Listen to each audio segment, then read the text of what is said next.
Selamat pagi, Selena. Pustakawan bagian terbatas menyapaku ramah tersenyum. Ini hari ke-13. Dia sudah hafal denganku sejak hari ketiga. Buku apa lagi yang hendak kamu baca hari ini? Rak 79-an. Aku menjawab pendek berusaha tersenyum lebar. Aku sedang dalam penyamaran, dia tidak boleh curiga sedikit pun. Aku belum pernah melihat mahasiswa ABTT serajin kamu, Selena. Pustakawan itu mengangguk membiarkanku lewat tanpa harus memeriksa kartu akses atau izin. Semoga hari ini lebih banyak lagi pengetahuan yang kamu dapatkan. Terima kasih, aku balas mengangguk. Melangkah cepat menuju meja baca. Meletakkan tas ransel di sana. Mataku melirik pintu bundar di belakang. Jam berapapun, menit berapapun, pintu itu selalu dijaga oleh 2 orang anggota pasukan bayangan. Mereka bergantian jadwal setiap 8 jam sekali, hingga perpustakaan ditutup. Beberapa hari lalu aku pernah pura-pura tidak sengaja mendekati pintu bundar tersebut. Anggota pasukan bayangan langsung siaga, menatapku tajam. Itu sangat atau jalur udara menuju bagian terlarang. Nihil. Ruangan itu sempurna terisolasi. Satu-satunya akses adalah pintu bundar itu, melintasi lorong sepanjang 50 meter. Sisanya hanya dinding tebal dari bebatuan kokoh. Mata bor paling tajam milik Paman Raf sekalipun tak bisa menembusnya dalam waktu 6 bulan, tanpa ketahuan. Aku menghela nafas pelan, mengambil sebuah buku dari rak 79-an. Setidaknya, 13 hari terakhir ini, aku bisa membaca banyak buku menarik di bagian terbatas ini. Buku tentang pemilik keturunan murni, menarik perhatianku. Aku bisa menghabiskan berjam-jam membacanya, mengambil lagi buku berikutnya dan buku berikutnya. Juga buku tentang teori dunia paralel. Ada banyak petualang dan ilmuwan yang meyakini dunia tidak sesederhana yang dilihat. Bukan hanya klan bulan yang ada, tapi juga secara simultan ada klan-klan lain. Meskipun itu baru teori, dan tidak ada yang bisa membuktikannya. Kenapa hingga hari ini belum ada buktinya? Tulis sebuah buku. Karena siapapun yang berhasil berpetualang ke klan berbeda tersebut, memutuskan untuk merahasiakannya. Itulah yang membuat hal ini hingga sekarang tetap tidak terpecahkan. Aku membaca paragraf itu di sebuah buku yang menarik sekali, membahas tentang kemungkinan klan yang lebih maju, lebih modern dibanding klan bulan di perut tanah sana. Waktu terus berjalan. 15 menit sebelum pukul 5 sore, pustawakan bagian terbatas memberitahu pengunjung agar meninggalkan ruangan. Aku mengangguk mengembalikan buku kerak. Ini hari terakhir liburmu, bukan? Pustakawan bertanya ramah saat aku melintas keluar. Yeah. Aku menjawab pendek. Jika demikian, sampai jumpa semester depan, Selena. Aku mengangguk sopan. Tidak ada solusinya. Tidak ada trik untuk menembus bagian terbatas diam-diam, maka baiklah, aku telah membulatkan tekad sejak semalam, aku akan mencoba cari lain. Cara nekat. Malam ini adalah kesempatan terakhir. Aku tidak langsung pulang, aku pindah ke bagian umum, membaca buku-buku ringan di sana. Sambil terus memperhatikan jam hologram di dinding. 15 menit sebelum pukul 10 malam, giliran pustakawan bagian umum yang memberitahu mengangguk pura-pura kembali ke rak melemparkan file, yang langsung masuk ke hard disk berbentuk rak. Splash. Aku telah melakukan teleportasi. Splash. Muncul di dekat pintu toilet. Mendorongnya sebelum ada yang melihat. Aku telah memperhitungkan posisi kamera keamanan, termasuk drone yang terbang berkeliling. Gerakanku tidak akan sempat terbaca. Aku segera bersembunyi di dalam bilik toilet. Pengunjung telah keluar semua. Lampu-lampu perpustakaan sentral mulai dipadamkan, berganti dengan sistem pencahayaan malam yang lebih efisien. Mesin-mesin dan sistem pendukung gedung itu juga padam satu persatu. Staf dan pustakawan telah berbaris di pintu keluar, melambaikan kartu hologram masing-masing, mengisi absensi pulang. 1 jam menunggu. Setelah memastikan semua telah pergi, aku mendorong pintu toilet, menggunakan teknik menghilang. Berjalan pelan-pelan melintasi rak, mengambil rute yang paling aman. Kamera keamanan dan drone boleh jadi dilengkapi sensor anti menghilang, masih bisa menangkap suhu tubuh seseorang. Aku berhenti sejenak di balik sebuah rak, menyeka pelipis. Jantungku berdetak lebih kencang. Ini menegangkan, tapi seru. Kembali melangkah cepat melewati rute yang telah kurencanakan sejak beberapa hari lalu. 15 menit, setelah berputar-putar melewati meja baca, rak buku, menghindari kamera keamanan, aku tiba di pintu bundar menuju bagian terbatas. Aku tidak akan menggunakan kartu mahasiswaku, itu bisa meninggalkan jejak. Aku meraih kartu lain, menyeringai. Itu kartu duplikat milik petugas di bagian terbatas. Dia tidak menyadari aku pernah mencuri kartu di sakunya, membuat duplikatnya dengan cepat, mengembalikannya lagi ke sakunya. Lupakan Selena yang dulu penurut dan patuh peraturan, misi ini membuatku harus melakukan hal itu. Pintu bundar berdesing pelan, terbuka. Aku segera melangkah cepat di lorongnya, tiba di ujung, mendorong pintu satunya. Berhenti sejenak mengatur nafas. Bagian terbatas lengang. Meja-meja baca kosong. Lampu redup menyinarinya. Tidak ada dua anggota pasukan bayangan di pintu bundar belakang. Aku mengepalkan tinju. Kembali mengaktifkan teknik menghilang, melangkah sesuai rute untuk menghindari kamera keamanan. Tiba di pintu bundar belakang 15 menit kemudian. Inilah dia. Aku menghembuskan nafas. Tidak ada lagi kesempatan untuk mundur, atau membatalkan rencana, aku harus terus maju. Apakah pintu ini dikunci? Dengan tangan bergetar aku mencoba mendorong pintu itu. Benda mekanis yang bekerja. Aku menahan nafas, bersiap dengan segala kemungkinan. Pintu bundar bergeser, terbuka. Hei, semudah ini. Aku menatap tidak percaya. Lorong sepanjang 50 meter di depanku gelap, tapi ada titik cahaya di ujungnya. Ada sebuah lampu di pintu bundar ujung sana.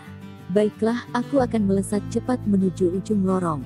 Splash, tubuhku menghilang, teknik teleportasi. Melesat memasuki lorong menuju bagian terlarang. Boom, baru 1 meter aku memasuki lorong itu, entah dari mana asalnya, sebuah pukulan berdentum telah menghantamku tanpa sempat menghindar atau membuat tameng. Kuat sekali, membuat tubuhku terbanting ke belakang, menabrak rak. 2 rak roboh sekaligus, badanku terguling di antara buku-buku. Aku meringis menahan sakit, terlatih berdiri.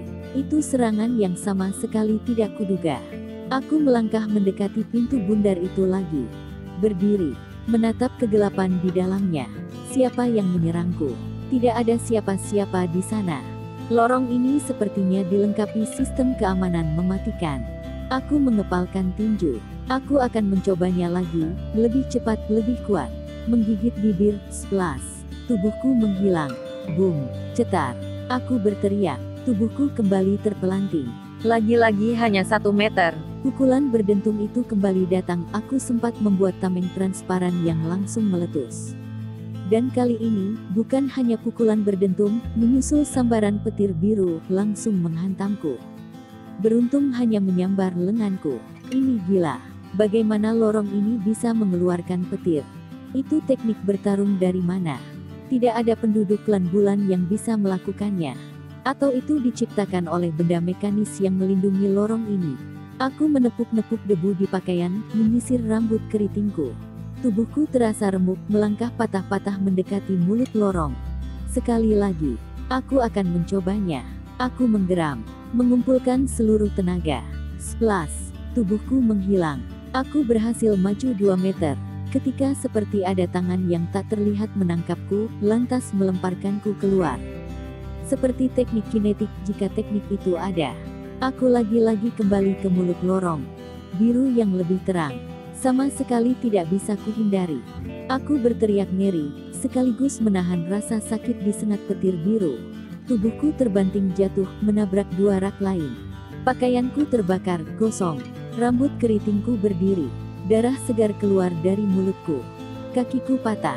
Organ penting di dalam tubuhku terluka. Buruk sekali kondisiku. Tergeletak di antara tumpukan buku.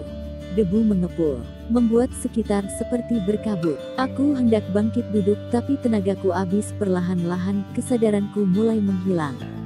Tidak ada yang bisa menyelamatkanku. Mataku menutup perlahan. Wahai! Lamat-lamat terdengar seruan. Sebuah bayangan mendekat. Seseorang datang. Mataku telah terpejam. Mungkin selama-lamanya. Dengan luka separah ini, tidak ada teknologi kesehatan klan bulan yang bisa menyelamatkanku. Mataku mengerjap-ngerjap, menatap sekitar.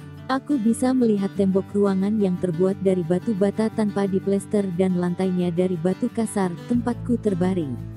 Ruangan itu tidak besar, paling hanya seluas dapur bibile. Hanya ada satu lemari di sudutnya, berisi gulungan besar, peti berwarna hitam, dan buku-buku. Sebuah meja panjang dan beberapa kursi persis berada di tengah, terlihat berdebu tua dan kusam. Juga ada sebuah perapian kecil di dinding ruangan dengan kayu bakar yang menumpuk, lama tidak disentuh, entah buat apa perapian tersebut. Tubuhku tidak terasa sakit. Menyeka bibirku, ada darah kering di sana, tapi tidak ada luka. Kakiku yang patah juga tidak sakit, malah terasa normal. Apa yang sungguhan? Namaku Ave. Aku kepala perpustakaan sentral. Orang tua itu menyentuh lenganku lembut. Seketika, seperti ada rasa hangat mengalir di lenganku, membuatku lebih tenang, lebih bahagia, susah dijelaskan. Siapa namamu, Nona muda? Jem. Aku berbohong. Orang tua itu kembali tersenyum. Apa yang kamu coba temukan di bagian terlarang ini, Jem? Kamu berusaha menerobos masuk. Itu tindakan yang berani sekaligus nekat sekali. Bahkan 1000 anggota pasukan bayangan pun tidak bisa menembus lorong ini. Aku sendiri yang menyegelnya, melengkapinya dengan sistem keamanan paling kuat. Aku terdiam. Beruntung aku menemukanmu di detik yang tepat. Terlambat 1 detik saja, teknik penyembuhanku tidak akan berguna lagi. Teknik penyembuhan. Wahai, kamu belum pernah mendengarnya. Aku menggeleng. Orang tua itu tersenyum hangat. Itu salah satu teknik yang amat langka. Hanya hitungan jari yang memilikinya. Orang tua ini beruntung mewarisinya. Aku tidak terlalu pandai menghilang, mengeluarkan pukulan berdentum atau bertarung, tapi sedikit banyak menguasai teknik penyembuhan. Aku menemukan tubuhmu terkapar di bagian terbatas dalam kondisi mengenaskan. Aku terdiam.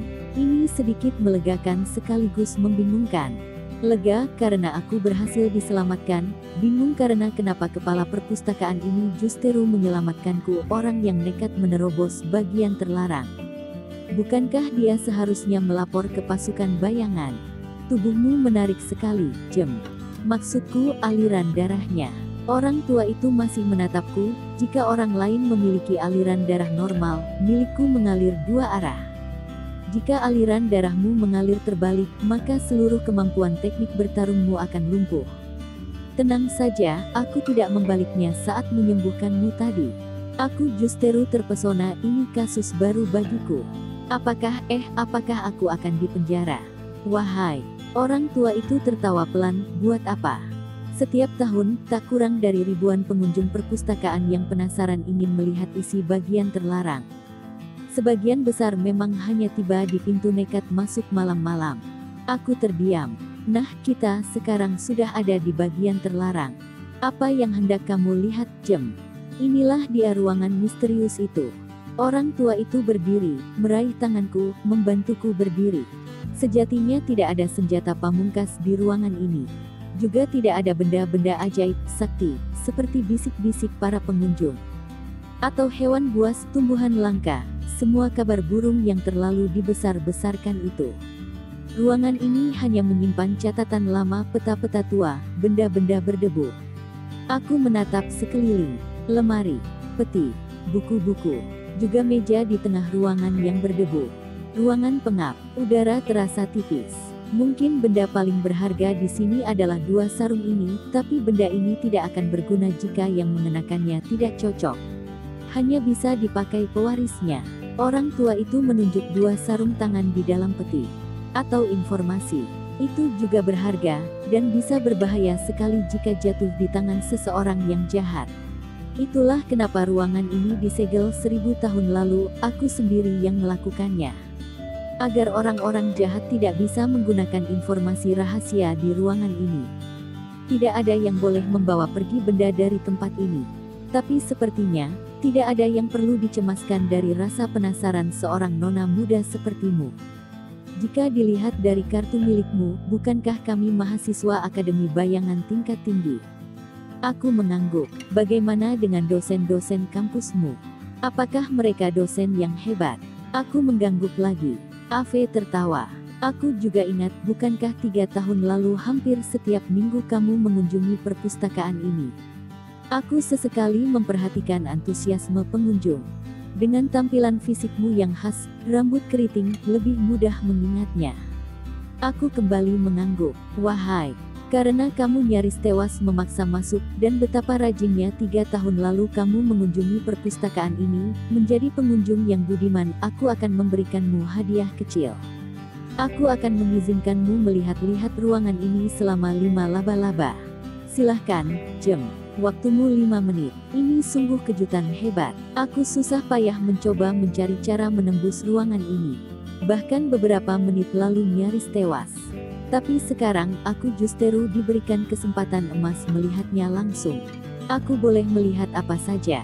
Aku bertanya ragu-ragu. Tidak percaya jika ini sungguh terjadi. Orang tua itu mengangguk. Apakah aku bisa melihat perkamen tua itu? Aku menunjuk gulungan kulit hewan di lemari. Pilihan yang bagus. Silahkan. Aku bergegas membuka lemari, menurunkan beberapa gulungan perkamen. Memeriksanya cepat. Ada banyak perkamen tua di sini. Menyingkirkan yang bukan kucari. Menggulungnya lagi. 2 menit, aku akhirnya menemukan perkamen tua dengan kelir warna perak. Membukanya. Termangu. Ukuran perkamen itu hanya 50 cm x 50 cm. 1 lembar. Di atasnya tertulis bahasa yang tidak aku kenali. Juga sebuah gambar. Apa ini? Kaligrafi. Lukisan lama. Desain sebuah bangunan. Aku menatapnya seksama. Apa yang tertulis di sini? Bahasa apa yang digunakannya? Tidak sempat. Waktuku sangat terbatas. Aku segera menahan nafas. Konsentrasi penuh. Aku jelas tidak boleh membawa perkamen ini keluar dari ruangan, juga tidak mungkin mencurinya. Baiklah, aku masih punya trik pamungkas. Wahai, Jem, waktunya habis. Orang tua itu memberitahu. Aku mengangguk, menggulung lagi perkamen tua itu, mengembalikannya ke dalam lemari. Semoga rasa penasaranmu telah terbayar lunas. Orang tua itu tersenyum, menunjuk pintu bundar berdebu yang telah terbuka. Lorong gelap kembali terlihat. Aku mengangguk, mulai melangkah keluar. Boleh aku bertanya satu hal lagi, sebelum keluar? Aku mendadak menoleh, menghentikan langkahku yang separuh jalan. Iya, kenapa ada perapian kecil di ruangan ini? Bukankah ruangan ini pengap sekali? Tidak membutuhkan perapian. Itu bukan untuk menghangatkan ruangan. Itu salah satu akses masuk ke ruangan ini. Orang tua itu menjawabnya. Besok lusa kamu pasti mengetahui jawabannya. Kamu adalah anak muda yang penuh rasa ingin tahu, kamu akan berpetualang jauh sekali kemana-mana. Semoga rasa ingin tahu, ambisi, dan keinginan milikmu menuntunmu ke jalan yang baik, bertemu dengan orang-orang yang baik, berteman dengan teman-teman yang baik. Silahkan. Orang tua itu sekali lagi menunjuk pintu bundar. Aku mengangguk. Tidak ada lagi yang bisa kulakukan. Terima kasih. Aku mengucapkannya sungguh-sungguh. Ave tersenyum, balas mengangguk. Persis kakiku tiba di lorong gelap, sekali lagi, seperti ada tangan tak terlihat yang memegangku, tubuhku dibawa terbang melesat cepat keluar. Kali ini tidak terbanting, atau terjatuh, tangan tak terlihat itu meletakkanku hati-hati di bagian terbatas yang masih berantakan. Buku-buku berserakan, rak tumpang tindih, debu mengepul. Aku sekali lagi menoleh, melihat lorong gelap menuju bagian terlarang sebelum kembali menutup. Itulah pertama kali aku bertemu dengan Ave. Kepala perpustakaan sentral yang bijaksana. Usianya ribuan tahun, dia memiliki teknik amat langka, teknik penyembuhan. Dan dia jelas memiliki sesuatu yang lebih langka lagi di duniaku kelak, respek persahabatan, bahkan kepada mahasiswa tahun pertama ABTT yang baru saja berusaha menerobos perpustakaannya, dia tetap memperlakukannya penuh hormat.